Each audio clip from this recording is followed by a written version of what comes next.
All right, Anna, I've baked a pretty good peanut butter and chocolate pie in my day, and I think I can win the Great British Baking Show. They make pie on that show. I make pie. That means I can win, right? Welcome to Getting Granular, the podcast where digital marketing experts from the agency Granular talk about the latest trends, tried and true best practices, and share their unfiltered thoughts about the industry.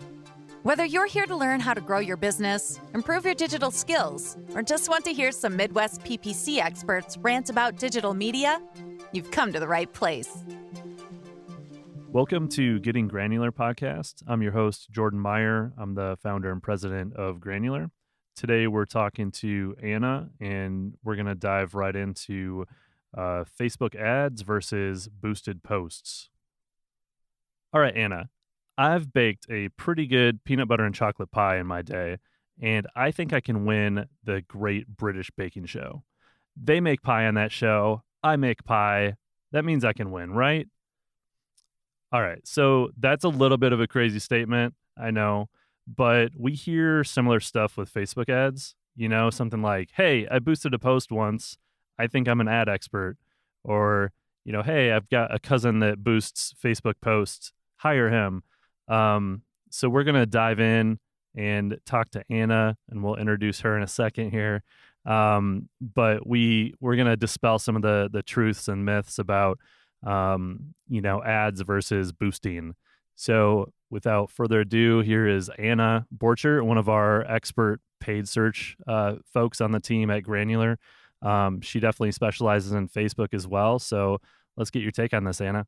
Yeah, so a lot of us love watching the Great British Bake Off. I'm sure people at home are big fans of it. And that's also going to be the same for a lot of small businesses. They're going to think that they can boost their posts, which is great. That's great for a short-term option, but really you're only getting engagement. When it comes to the experts, we're really great at creating the strategy long-term, finding the different options that you need for your posts, which you don't have when you just boost a post. There's a lot of myths out there about what you can do with boosted posts, but when it comes down to it, it's basically just a basic Facebook ad. It's something that a mom and pop shop should consider and are great for the short-term engagements, but it's only going to show on your page's timeline.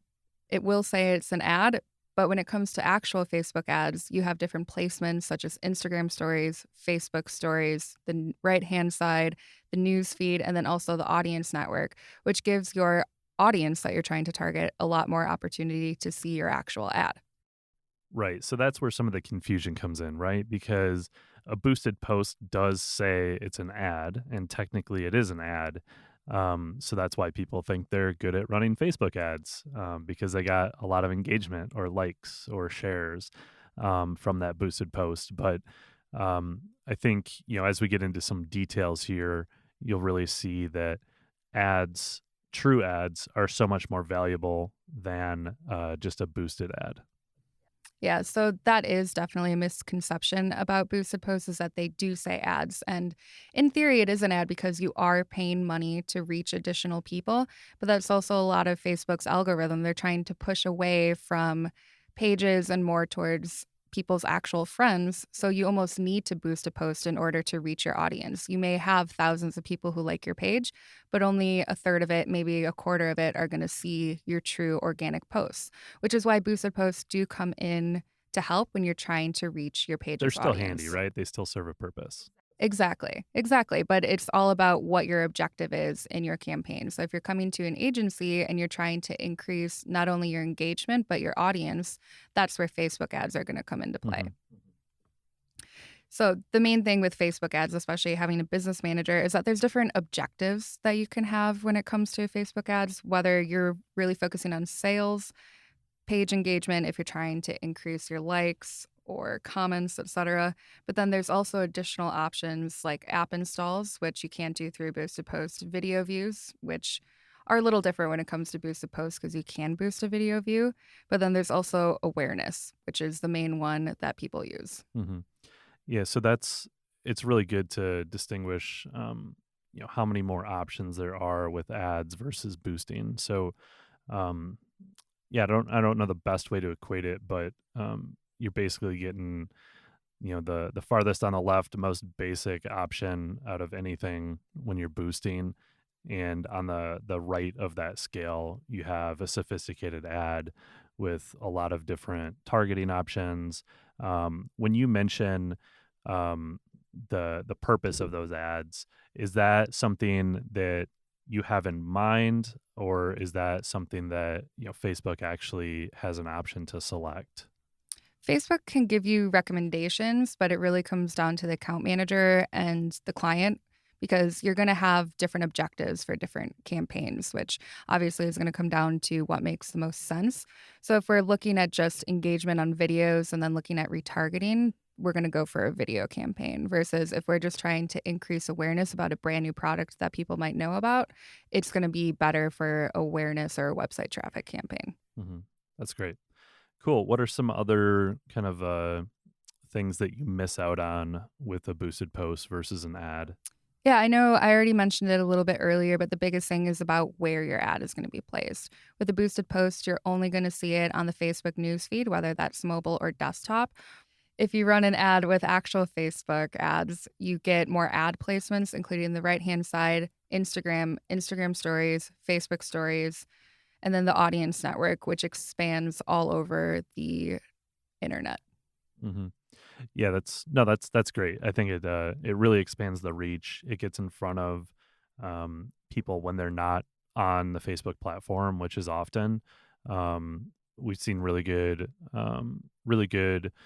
success with the Facebook audience network and some of their other properties. So I think it's important to break those out and explore those versus just living in the Facebook newsfeed. Exactly. And, we're very mobile first, and Facebook's audience network will also show on their partner sites' apps. So if you have the BuzzFeed app, you're able to push your ad there as well if you want to reach that many people and expand your targeting by that much. Cool. Anything else that we should know as far as the difference, the compare and contrast? Yeah, so another really big area about it is going to be your audiences. So on boosted posts, you can't use any custom audiences. You can pretty much only reach your page likes, so people who already like your page. Mm. Whereas in Facebook ads, you can create those advanced targeting capabilities, which are going to be your custom audiences, which are customer lists, lookalike audiences, et cetera, which we all know customer lists are going to be some of the most important. And your Hmm. customers might not always like your Facebook page. I know there's many websites that I buy from that I don't actually like on Facebook. Yeah, same here. From personal standpoint, I think I set up my likes like in the early 2000s when I signed up for Facebook, and I haven't changed it. So there's probably a ton of stuff that I don't even like anymore. And then I know that from granular customers, they don't all like our page. It's mostly like friends and family, and everyone's mom on the team seems to like our Facebook Yep. page, which is funny. But yeah, we don't expect clients to necessarily like it. So to get that reach, ads are super important. Right, exactly. And then it also comes down to not only are they your actual customers, you may have been at a trade show or something similar where people have signed up for your list and then you never actually emailed them. That's another way that you can target users that don't actually like your Facebook page or may have completely forgotten that they signed up for your list 2 years ago. Cool. And one of the most popular or powerful audiences is retargeting lists, Hmm. and that's not possible with boosted posts, right? Exactly. Yeah, you can theoretically retarget just because you're hitting your current page likes, but again, if it's someone who visited your website through an ad or through organic, they're not going to see that boosted post, but they're going to be able to see your, say, 4th of July special. Cool. That's helpful. Yeah, and then one other final thing when it comes to the main differences is that you have more creative control over your Facebook ads. The boosted posts are very simple since we only have the option to have it on the newsfeed. On Facebook ads, you can do carousels, more descriptions, change your call to action button. And then also, as we know, when it comes to video and also the story ads, you can change the format so it's not as clunky as you would see on a newsfeed. Hmm. Cool. I think that's a big important point that you described there, is just the flexibility with ads. As new ad formats come out, those are pushed into the ad platform, not the boosted post section. So if you want the latest and greatest ad format, you have to actually run a real Facebook ad, Yeah. not boost a post. Exactly. And you also get more analytics behind it. So you can see a little bit more about your audience, especially if they don't like your page, which might find you new customers you wouldn't have known about on your boosted posts. And then another important aspect is also ad scheduling. So you can choose when the ad is going to run, if you want it to turn off at 4 p.m., if you want it to run for a week, etc. Cool. Yeah, that's super helpful. Well, I think I'll still try to, enter the British Bake Off, but I probably won't succeed because I'm not British, even though 23andMe says so. The accent really isn't there. So I'll just keep baking at home and bring it into the office once in a while. There you go. Well, Anna, thanks so much for dropping some knowledge on us about boosted posts on Facebook versus Facebook ads. I think it's really important to distinguish the big difference between those. We just get a lot of people that are confused by it. So hopefully this clears that up a little bit. Yeah, exactly. And then if you need help getting away from boosted posts and going towards Facebook ads, you've got a good team here. Exactly. Cool. Thanks a lot. All right. Thanks for listening to the Getting Granular podcast. Be sure to subscribe so you don't miss out on any PPC tips, tricks, or news in the digital marketing world. Also, be sure to visit our website for more content at granularmarketing.com. This is your host, Jordan Meyer. Thanks for getting granular with us today.